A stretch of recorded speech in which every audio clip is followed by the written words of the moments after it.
لیے ہدیہ نہ سو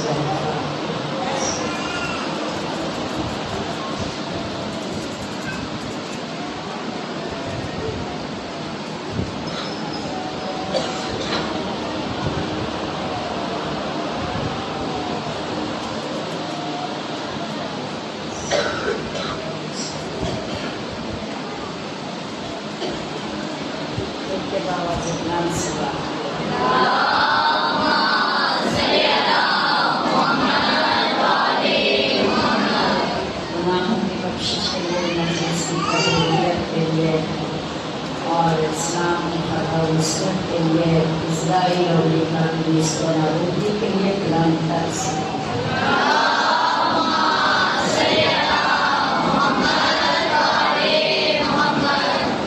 اعوذ باللہ من الشیطان الرجیم بسم اللہ الرحمن الرحیم الحمد للہ رب العالمین حافظ السماوات والارضین باعث الانبیاء والمرسلین الصلاۃ والسلام علی سیدنا نبینا حبیب قلوبنا وطبیب نفوسنا ابی الزہراء محمد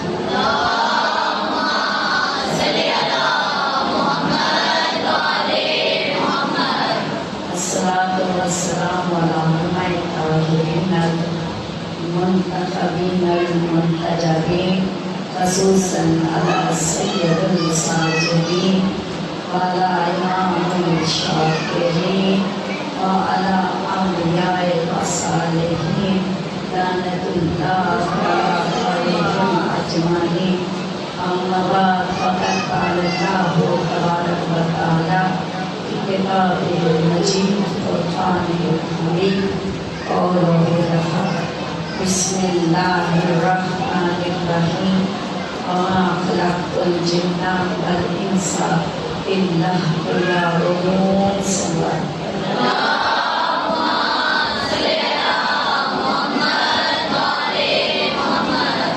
برکہ اہلیت میں دعا ہے مالک کون مقام خالق عرض و سما تیری بارگاہ میں تیرے محبوب بندوں کا واسطہ لے کر دعا کرتی ہوں آپ سب جتنے بھی قدم اٹھا کے آئے ہیں ان قدموں کو صراط مستقیم پہ ثابت کرانے کی اللہ تعالیٰ ہمارے دلوں کو نور ایمان سے منور کر دے ذکر حسین کے بدلے ہر قدم پر میرے اللہ جزا عطا فرما خدایا دین و دنیا میں سائے ہمیں حسین کے پیغام نہ دے حال پریشان حال کی پریشانی کو دور فرما ہر ایک کی مشکلوں کو آسان فرما میرے اللہ میں روزگاروں کو وسیع روزگار کر دے بیماروں کو شفائے کلی دے دے بے اولادوں کو صحیح اولاد دے میرے اللہ تجھے واسطہ ہے محمد و آل محمد کو کھلانے کا تیری بارگاہ میں تجھے جن کے پاس اپنا گھر نہیں ہے مولا میں گھر عطا فرمائے رب ذوالجلال جن بہن بھائیوں نے میرے ذمہ دعائیں کرے مولا سب کی دعاؤں کو مستجاب فرما خالق عرض و سما سب یہاں بیٹھنے والے بچیوں کو دین و دنیا میں کامیابیاں عطا فرما اور جن کی شادیاں ہونے والی اللہ انہیں اچھے بات نصیب فرما رب کائنات پانی مجلس کے مرحومین کے درجات کو بلند فرما ہم نے گناہ صغیرہ کبیرہ کو معاف کر دے خدائے تمام قریتوں کے زمانہ میں شامل فرما محشر کے دن شفاعت پنجتن نصیب کر دینا میرے اللہ بار بار زوال کر وہ بلا شام بنا دے حج عمرہ کی سعادت نصیب فرما اور اللہ پاک اس گھرانے کو کبھی کسی کا محتاج نہ کرنا یہاں کے رہنے والوں کو دنیا میں بھی عزت اور آخرت میں بھی عزت عطا فرما اس مجلس کا ثواب امتنان اعمال میں بخش فرما رب ذوالجلال والاکرام